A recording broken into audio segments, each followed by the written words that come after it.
Hey guys, welcome back to my channel.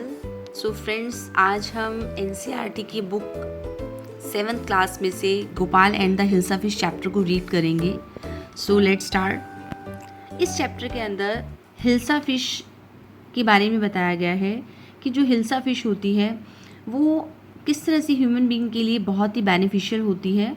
इस fish के अंदर विटामिन ए मिलता है और जो कि ह्यूमन बीइंग की आइज़ के लिए बहुत ज़्यादा बेनिफिशियल होता है। सो let's start. Have you ever read a comic book? इसमें बताया गया कि क्या आपने कभी कॉमिक बुक्स के बारे में पढ़ा हुआ है। A comic book contain stories told mainly through pictures. जो कॉमिक बुक होती है एक, उसमें जो जितनी भी स्टोरीज बताई जाती है ना, वो थ्रू पिक्चर्स के थ्रू बताई जाती हैं। सो इसमें फर्स्ट में बताया गया है, it was the season for hilsa fish, fisherman could think of nothing but hilsa fish. कि हिल्सा फिश का सीज़न था, मौसम था, और जो फिशरमैन थे मछली पकड़ने वाले, वो सिर्फ हिल्सा फिश के बारे के में ही सोचते थे और उनको कुछ भी नहीं वो सोचते थे। नेक्स्ट इसमें बताया गया है, fish mongers sold nothing but hilsa fish. जो फिश मॉन्गर्स थे, मछली बेचने वाले, वो सिर्फ मछली ही बेचते थे, इसके अलावा और कुछ नहीं बेचते थे। Come by the price of hilsa is down today. आओ खरीदो, हिल्सा फिश का जो प्राइस है वो बहुत ही कम हो रहा है। ये फिशर जो मॉन्गर्स है वो बोल रहे हैं। And then house holders could talk of nothing but hilsa fish. Even कि यहाँ तक कि जो घर वाले थे वो भी सिर्फ हिल्सा फिश के बारे में ही बात करते थे। And how much did you पे फॉर दैट हिल्सा। अब यहाँ पर एक पर्सन है जो कि हिल्सा फिश को सेल कर रहा है, और ये पर्सन जो है वो कह रहे हैं कि आप हिल्सा फिश का जो पे है वो कितना, मतलब इसको दे सकते हैं, कितने में इसको दे सकते हैं। तो you would relieve if it told you. आपको यकीन नहीं होगा अगर आपको इसका प्राइस बताया जाए।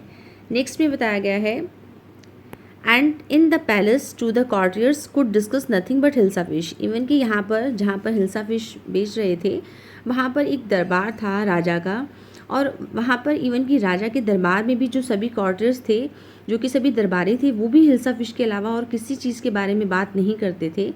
So your majesty you should have seen the huge hilsa I cot it was. तो यहाँ पर एक मंत्री है, दरबारी, जो कि राजा से बोल रहा है कि सर, क्या आपने कभी हिल्सा फिश के बारे में सुना है या उसे देखा है। हिल्सा आई कॉट, मैंने उसे पकड़ा है। एंड देन राजा गुस्से में आ जाता है और राजा कहता है, स्टॉप इट, चुप हो जाओ। एंड आज यू कॉर्टिस और अ फिशरमैन, कि तुम यहाँ के दरबारी हो या एक मछली पकड़ने वाले। So the courtiers fell silent with downcast eyes. The king felt guilty. जो दरबारी होता है वो चुप हो जाता है और अपनी आंखें जो होती है वो नीचे कर लेता है।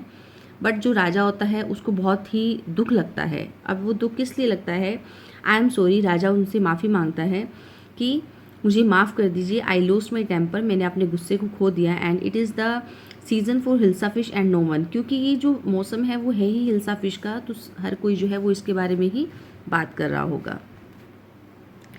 तो इसमें आगे बताया गया है कि not even Gopal can stop anyone from talking about hilsa fish, not even for 5 minutes. Even कि यहाँ पर जो राजा है वो कहते हैं कि जो गोपाल है उनके दरबार में ही एक दरबारी गण था, उनका प्रिय था। वो कहते हैं कि इवन कि जो गोपाल है वो भी किसी को भी नहीं रोक सकता 5 मिनट भी बात किए हुए हिल्सा फिश के बारे में। So oh I think I could your majesty. तो गोपाल राजा को कहता है कि नहीं सर, मैं ऐसा कर सकता हूँ, मैं सबको 5 मिनट्स के लिए रोक सकता हूँ हिल्सा फिश के बारे में बात करने के लिए। तो then let me see you buy a huge hilsa fish and bring it to the palace without anyone asking you a word about it.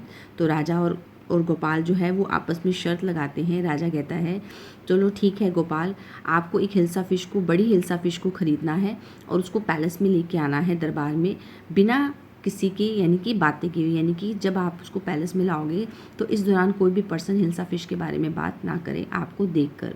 तो I accept the challenge your majesty. तो गोपाल कहता है कि ठीक है, मैं स्वीकार करता हूँ सर आपका ये जो आपकी ये शर्त है।